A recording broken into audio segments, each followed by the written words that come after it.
श्री शिवाय नमस्तुभ्यम हर हर महादेव। सावन के महीने में सिर्फ 3 ही दिन शेष हैं। आज 7 अगस्त सावन माह की त्रयोदशी तिथि है, जो कि दोपहर के लगभग 2:25 तक रहने वाली है। उसके बाद चतुर्दशी की तिथि शुरू हो जाएगी। तो 8 अगस्त को सावन चतुर्दशी की तिथि है। 9 अगस्त और 10 अगस्त को सावन पूर्णिमा है। और इन तीनों तिथियों में आपको गुरुजी पंडित प्रदीप मिश्रा जी के बताए हुए सभी विशेष उपायों को करना है, जो गुरुजी ने इस सावन के महीने में करने को कहे हैं। उन्हीं उपायों में से कुछ विशेष उपाय को हम इस वीडियो में करके बताएंगे, इसलिए वीडियो अंत तक देखें ताकि कोई भी उपयोगी जानकारी आपसे ना छूटे।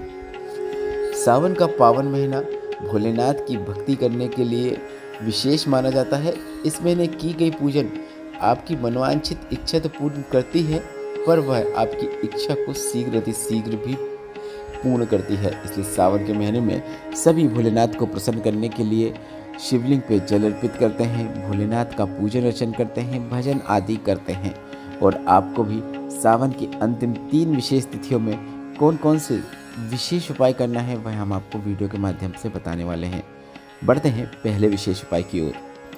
गुरुजी पंडित प्रदीप मिश्रा जी ने विशेष रूप से नंदी भगवान से मनोकामना बोलने का एक तरीका बताया है। आपको अपने सीधे हाथ में एक दूर्वा लेनी है और नंदी भगवान का उठा हुआ जो चरण होता है, उस कान में आपको अपनी मनोकामना ओम नमः शिवाय या श्री शिवाय नमस्तुभ्यम या फिर नमः शिवाय का 7 बार स्मरण करते हुए बोल देना है।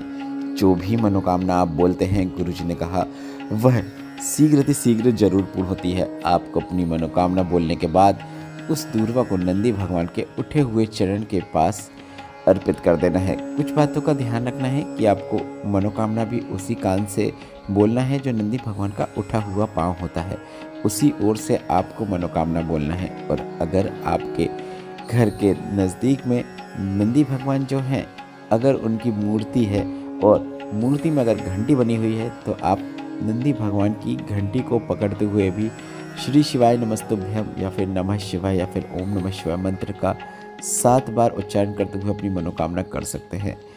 आप नंदी भगवान की घंटी को पकड़ते हुए मनोकामना तब करें जब आपके पास दूर्वा ना हो। अगर दूर्वा है तो दूर्वा को अगले कान पर स्पर्श कराते हुए, जैसा हमने आपको वीडियो में बताया, उस प्रकार से आप कामना कर सकते हैं। पर अगर दूर्वा नहीं है तो पाषाण की जो घंटी नंदी भगवान के गले में लटकती रहती है, उसका स्पर्श करते हुए आप अपनी मनोकामना सावन के बचे हुए इन दिनों में अवश्य करें। यह काफ़ी अच्छा मनोकामना पूर्ति उपाय है, जिसे आपको इस सावन के बचे हुए दिनों में अवश्य करना चाहिए। आप बोल सकते हैं, नंदी महाराज, आपके नेत्रों में और हृदय में शिव समाये हुए हैं। आप मेरी बात भोलेनाथ से क्यों नहीं कहते हैं? बहुत कष्ट में जीवन व्यतीत हो रहा है, बहुत परेशानियां चल रही हैं। मेरी भी दुख दर्द भोलेनाथ से कहिए ना। मेरे जीवन की कामनाएं पूर्ण नहीं हो रही है, वह पूर्ण हो, ऐसा महादेव से कहिए ना। इस प्रकार से कामना करते हुए आप अपनी मनोकामना कर सकते हैं। बढ़ते हैं दूसरे विशेष उपाय की ओर। अगर पैसा कहीं डूब गया है, पैसा आपका वापस नहीं आ रहा है, या फिर घर में इतना पैसा भी नहीं है कि आप काशी में महादेव का, सारनाथ महादेव का एक स्वरूप का दर्शन भी कर पाए, तो घर की आर्थिक स्थिति मजबूत करने के लिए, घर में से पैसों की तंगी को दूर करने के लिए आपको एक सरल और आसान उपाय करना है। आपको 7 समी पत्र लेना है और 7 समी पत्र को शिवलिंग पर विशेष स्थानों पर अर्पित करना है। आप वीडियो में भी देखकर समझ सकते हैं कि यह उपाय आपको किस प्रकार से करना है। 7 समी पत्र लेकर आपको भोलेनाथ के मंदिर में पहुंच जाना है और 7 समी पत्र को आपको शिवलिंग पर अलग अलग स्थानों पर अर्पित करना है। आप वीडियो में भी देखकर समझ सकते हैं। पहला शमी पत्र आपको शिवलिंग में गणेश भगवान के स्थान पर अर्पित करना है। इसके बाद दूसरा शमी पत्र आपको शिवलिंग में माता अशोक सुंदरी के स्थान पर अर्पित करना है।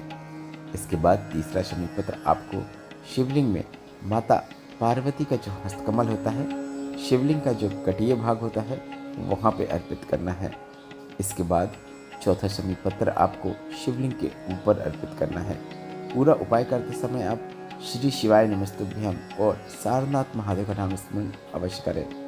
5वां शमी पत्र नंदी भगवान के उठे हुए चरण के पास अर्पित कर देना है। इसके बाद अंतिम 2 शमी पत्र जो होंगे, 6वां शमी पत्र और 7वां शमी पत्र, दोनों को आपको शिवलिंग के ऊपर अर्पित कर देना है। बस इतना ही करना है। यह काफ़ी अच्छा धन प्राप्ति, लक्ष्मी प्राप्ति, कर्ज मुक्ति उपाय है, जिसे गुरुजी ने विशेष रूप से सावन के इस पावन महीने में करने को कहा है। आप बचे हुए 3 और 4 दिनों में इस विशेष उपाय को प्रतिदिन भी कर सकते हैं, पर अगर एक बार भी आप करते हैं तो उसका जो लाभ है वह आपको निश्चित देखने को मिलता है। जिस क्षेत्र में आप प्रयत्न करेंगे, मेहनत करेंगे, सफलता आपको निश्चित देखने को मिलेगी। बढ़ते हैं अगले विशेष उपाय की ओर। आपको 5 काली तिल लेना है, 5 बेलपत्र लेना है, 5 कनेर के पुष्प लेना है, 5 दूर्वा लेनी है और यह सभी चीज़ों को आपको शिवलिंग के ऊपर सारनाथ महादेव का नाम लेते हुए अर्पित कर देना है।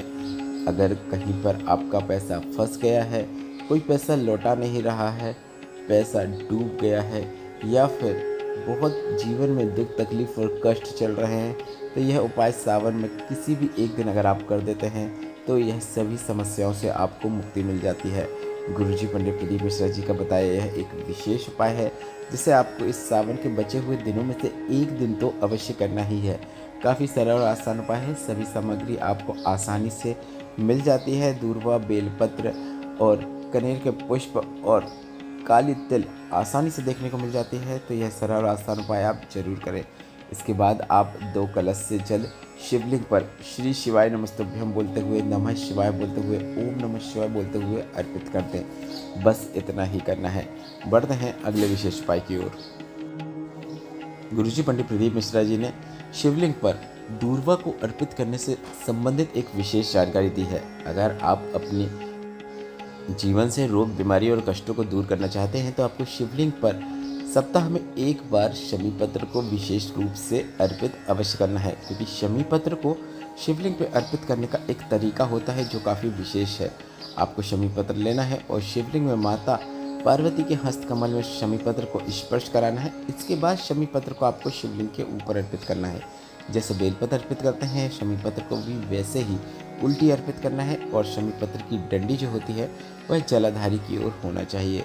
इस प्रकार से शमी पत्र को अर्पित करते हैं तो आप अपने लिए कर रहे हैं तो आपको रोग मुक्ति तो प्राप्त होती ही है। जीवन से दुख दुविधा और जो कष्ट चल रहे हैं वह सब दूर होते हैं। और आप अगर अपने घर के किसी सदस्य के लिए यह उपाय कर रहे हैं तो उसका नाम और गोत्र बोलते हुए आप यह उपाय उसके लिए कर सकते हैं, उसे भी लाभ जरूर देखने को मिलता है। इस वीडियो में बताई गई जानकारी से संबंधित जो भी प्रश्न है, ये सभी प्रश्न आप कमेंट बॉक्स के जरिए पूछ सकते हैं। हम आपके सभी प्रश्नों का उत्तर जरूर देंगे। वीडियो अगर थोड़ा सा भी उपयोगी लगा है तो वीडियो को लाइक जरूर करें। व्हाट्सएप में अभी तक अगर आपने हमें फॉलो नहीं किया है तो व्हाट्सएप चैनल की लिंक कमेंट बॉक्स में पिन कर दी है, जिसमें टच करके आप हमें व्हाट्सएप में फॉलो कर सकते हैं, जो कि बिल्कुल फ्री है। वहाँ हम छोटी छोटी और बहुत उपयोगी